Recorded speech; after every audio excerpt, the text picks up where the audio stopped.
جنید اونٹنی کا دودھ کہاں سے مل جائے گا؟ خیریت؟ وہ یار ہمارے ایک بزرگ ہیں محلے میں، ان کو ری کی درد نکھڑائی ہوئی ہے، ان کو کسی سیانے بندے نے کہا کہ اونٹنی کے دودھ کی کھیر بنا کے کھائیں تو آرام آ جائے گا آپ کو۔ انہوں نے مجھے کہہ دیا یہ کہیں سے اونٹنی کا دودھ لے کے آؤ۔ میں نے سکوٹر نہیں نکالا، میں نے کہا اونٹ کی ٹانگیں بہت لمبی ہوتی ہیں، کہاں اس کے پیچھے ہمیں اتنا پٹرول جایا کروں گا۔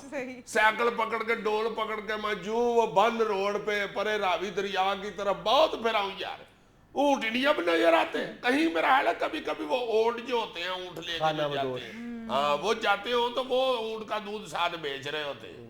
تو یہ واقعی ری کی درد کے لیے مفید ہوتا ہے جی؟ یہ ری کی درد کا تو مجھے پتہ نہیں ہے یار پتہ کراؤ، اونٹ جتنے جوان ہو گئے ہو اتنی باتیں تو تمہیں پتہ ہونی چاہیے۔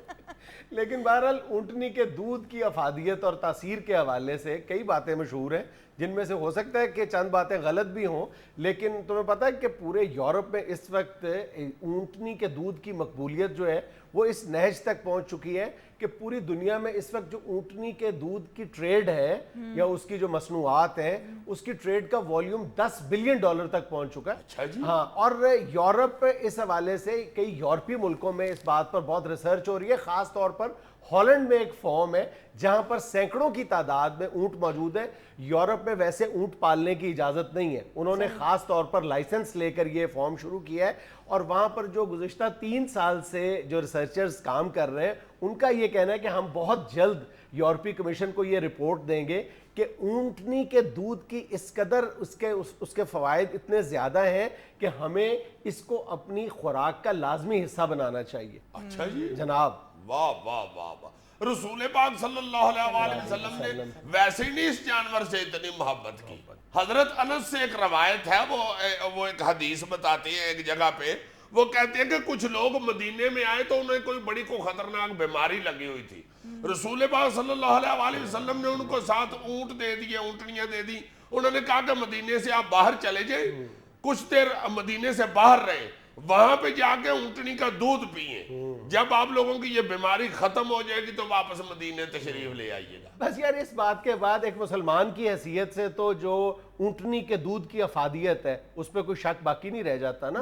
لیکن جدید سائنس جو ہے اور خاص طور پر جو یورپین ریسرچرز ہیں ان کی جو نت نئی ریسرچز آ رہی ہیں اس میں تو عجیب و غریب انکشافات ہو رہے ہیں جن پر بہت یعنی جن کو سنجیدگی سے لیا جا رہا ہے۔ انڈیا میں بہت سارے جو کوالیفائڈ ڈاکٹرز ہیں وہ اپنے جو یرکان کے، دمے کے یا بواسیر اور ٹی بی اور خون کی کمی کے مریض ہیں ان کو خاص طور پر یہ اونٹنی کا دودھ ریکمینڈ کر رہے ہیں۔ اچھا جی۔ اور ایک اور بڑی تمہیں عجیب و غریب بات بتاؤں کہ یہ شوگر کے لیے کہا جاتا ہے، ذیابیطس کے لیے کہا جاتا ہے کہ جو اونٹنی کا دودھ ہے زبردست افادیت کا حامل ہے، اور یہ بھی ایک ریسرچ ہے باقاعدہ کہ دنیا کے ان حصوں میں جہاں پر اونٹنی کے دودھ کا استعمال ان کے کلچر کا حصہ ہے، جہاں پر بہت زیادہ استعمال ہوتا ہے، وہاں پر ذیابیطس کی شرح جو ہے وہ نہ ہونے کے برابر ہے۔ اور یہ اینٹی بیکٹیریل بھی ہے۔ ہاں، اینٹی بیکٹیریل بھی ہے، اور اس کے بارے میں یہ بھی کہا جاتا ہے کہ اس میں پروٹین فاسفیٹ کی مقدار انتہائی کم ہے جس کی وجہ سے یہ بچوں کے لیے بہت آئیڈیل دودھ ہے۔ اور یہ سارے جو اس کے فوائد ہیں یہی وجہ ہے کہ یورپ میں جو اس کی مقبولیت بڑھتی جا رہی ہے وہ یہاں تک ہے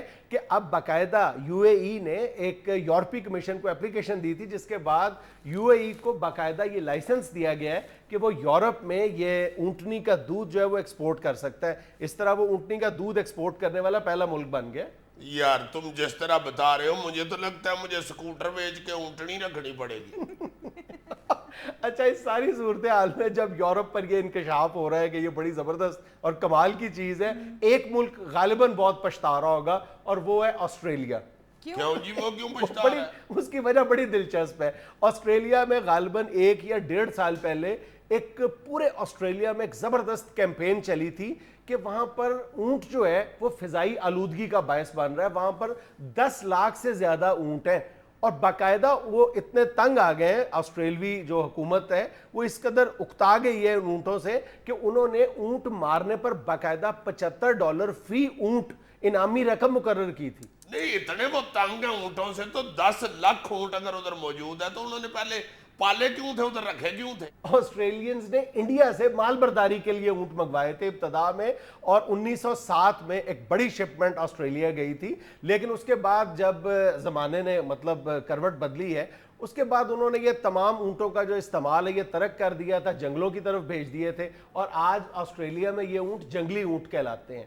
اور جب یہ کیمپین, یہ اونٹ مار کیمپین اپنے عروج پہ تھی, تو وہاں پہ ایک ایجپشن بزنس مین تھا مغدی الاشرام, اس نے آسٹریلین گورنمنٹ کو یہ ریکویسٹ کی کہ مجھے یہاں پر ایک سلاٹر ہاؤس بنانے کی اجازت دی جائے اور ایک گوشت پیک کرنے کا کارخانہ لگانے کی اجازت دی جائے. میں یہ اونٹوں کا گوشت ہے یہ یو اے ای میں اور دیگر عرب ملکوں کو ایکسپورٹ کروں گا, اور آسٹریلین گورنمنٹ نے یہ اجازت دے دی, اور آج وہاں پر یہ جو کارخانہ ہے بڑی کامیابی کے ساتھ کام کر رہا ہے. اب جب آسٹریلین کو پتا چلنا ہے کہ اونٹنی کے دودھ کی کیا تاثیر ہے, کیا فائدہ ہے, انہوں نے اب یہ اس کارخانے والے کو کسی دن کہنا مغدی پتر ادھر آ, کل تک اپنے کارخانے کی چیزیں باہر نکال دینا, کل کمیٹی والوں نے آگے دیواریں توڑ دینی.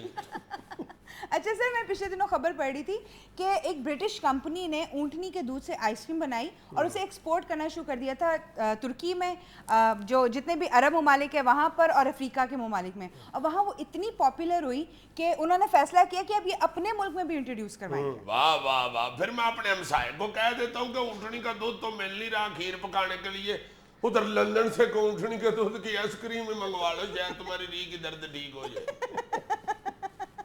ناظرین, ہمیں لینا ایک چھوٹا سا وقفہ, ہمیں یقین ہے آپ ہمارے ساتھ رہیں گے.